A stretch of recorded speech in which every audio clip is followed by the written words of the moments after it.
Hello, welcome to another video. My name is Jet, and today I'm going to be taking you through adding, subtracting, multiplying, and dividing fractions. So pretty much everything you need to do with arithmetic with fractions. There's a couple methods in here that I teach a lot of my students. I feel like this video is going to be particularly helpful for year 4, 5, and 6, since this is the kind of stuff you will be assessed on. Hopefully I can help you save some time, save some memory in the future. Let's just get into it. So we're going to start with adding and subtracting since they go hand in hand and we can get half of this out of the way. So adding and subtracting fractions.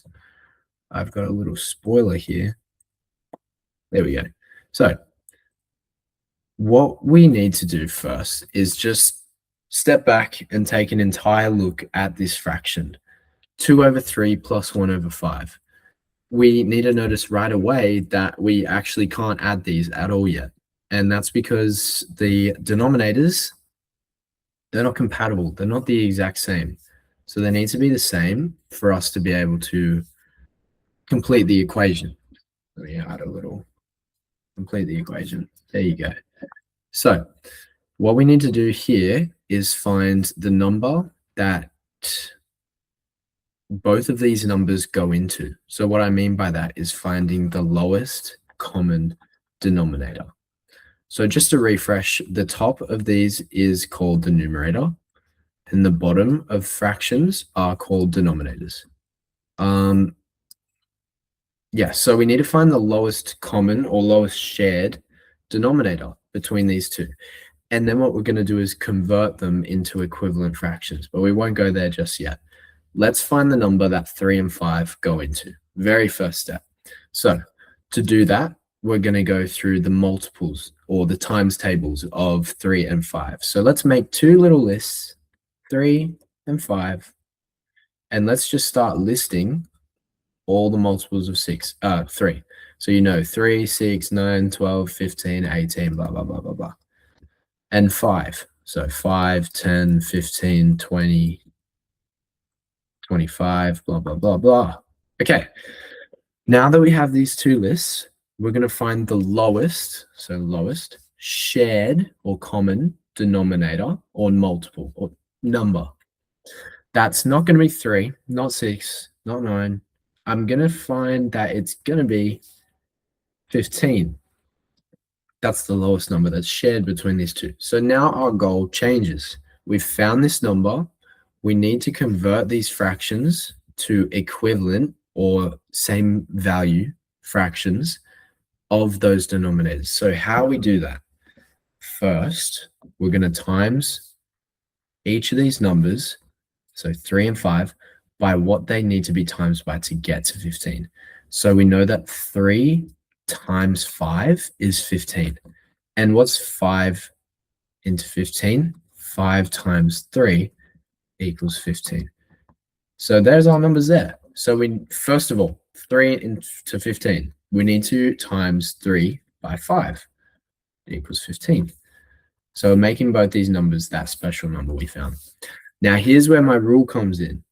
Whatever you do to the bottom, you do to the top.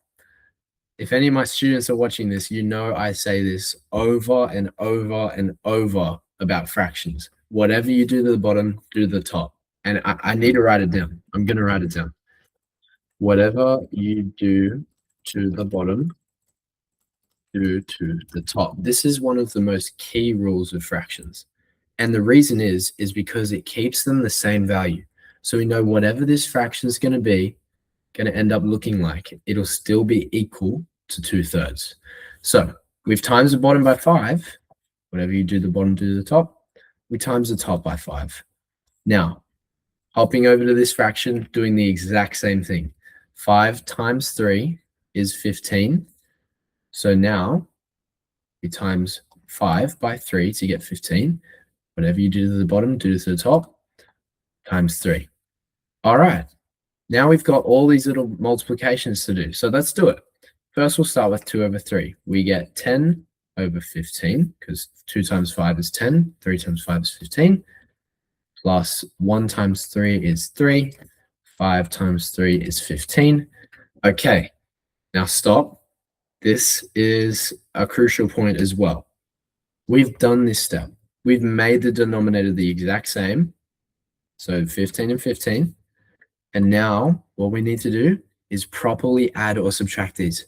So this is where a lot of my students, they rush.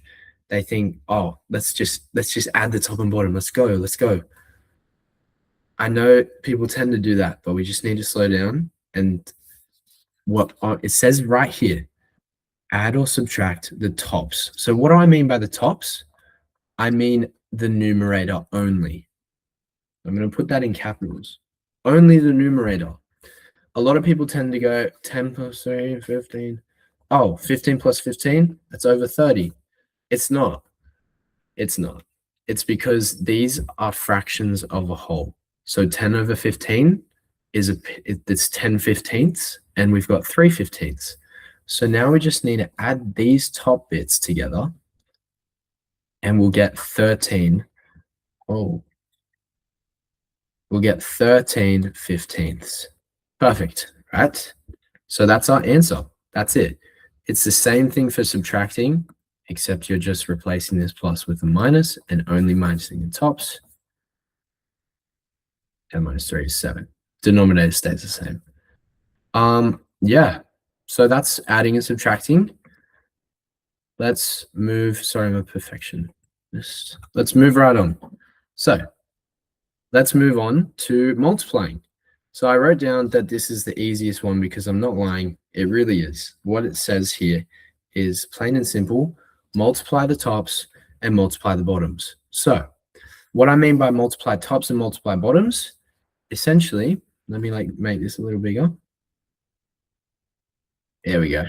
Love this whiteboard. So I mean, you isolate the top, the numerators, you times them together, and you isolate the bottom, the denominators, and times them together. I hope my circles haven't confused you. Essentially, that's it. So what I mean is we're going to go 2 times 3 is 6, and 5 times 4 is 20. So that's it. We've multiplied the top and multiplied the bottom. They don't really interact. Where they do interact is, so year 4, you're not really going to do this. Year 5, I think you should get into the habit of doing this, or if you're looking for that extension, even you, year 4. Year 6, you need to know this. So it's called cross multiplying. I'm going to write it down for you.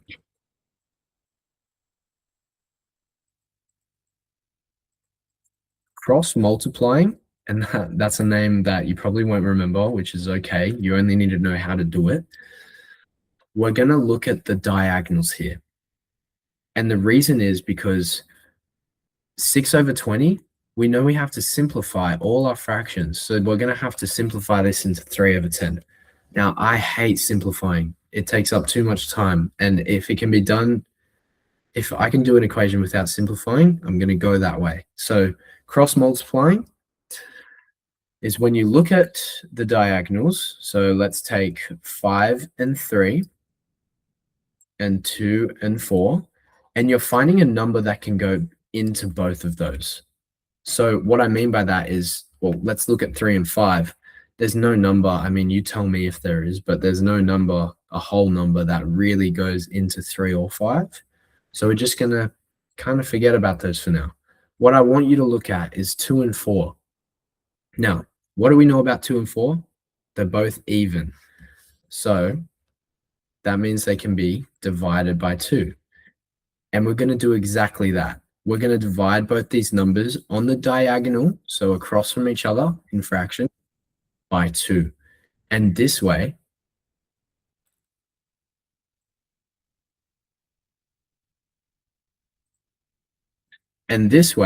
it's just, and this way, we skip the entire simplifying bit here. So I'm going to rub this out, and we'll see what our new answer is. So divide these two numbers by 2. 2 divided by 2 is 1. And 4 divided by 2 is 2. Now we just multiply tops and bottoms. 1 times 3 is 3. 5 times 2 is 10. we skip this step of simplifying entirely. So if you have a massive number, it's like 747 over 3056, something like that, and you have to keep going and simplifying it. It's so much better to just do it early on. So I beg you, just cross multiply wherever you can. Sometimes you can't, but yeah, we skipped that entire step of simplifying, and I don't know. And I don't know, hopefully save you a couple seconds in your exam or just help consolidate. That being said, we're going to move on to dividing. So dividing is my favorite one because I have a little motto. It's not original, but it's called keep, change, flip. And I teach every one of my students this. So keep, change, flip. You can write it down literally in your exam. I've got students who write it down and they say KCF, keep, change, flip. It's like KFC, but backwards. Like, just remember it that way because I love food and chicken and I like thinking about chicken. Yeah, it just helps. It clicks. KCF. Keep, change, flip. So let's go through what this means. So I'm not just spouting nonsense. Step by step. First off, dividing. What do I mean by keep? I mean keep the very first fraction you see the exact same. So 3 over 8, nothing happens. We just change that over here. No, we just keep it the same and write it on the other side as 3 over 8. Change is when this division symbol, we're changing it into a multiplication symbol. So that's going to come across here like that. All good? Sorry, I'm used to having students here. Flip is when we're going to take the very last fraction and just flip it over. So what I mean is 2 over 5, scroll a bit, is going to turn into 5 over 2. So we're going to write that over here. And from here, it literally is just a multiplication question. So main thing, I know you might be tempted to cross multiply with 2 and 8. Maybe you didn't think about that. That's fine. 2 and 8, you can't really do that with division because you're doing the flip. So key thing to remember there. But now, after keep, change, flip, division is gone. We don't ever do division ever. We just stick with multiplying. So after some practice, you can just immediately go, oh, that's 15 over 16. That's it. Yeah, I guess that's pretty much it for adding, subtracting, multiplying, dividing fractions. I hope this helps someone in some way. So thank you for watching the entire video. And yeah, good luck with all your math exams and studies.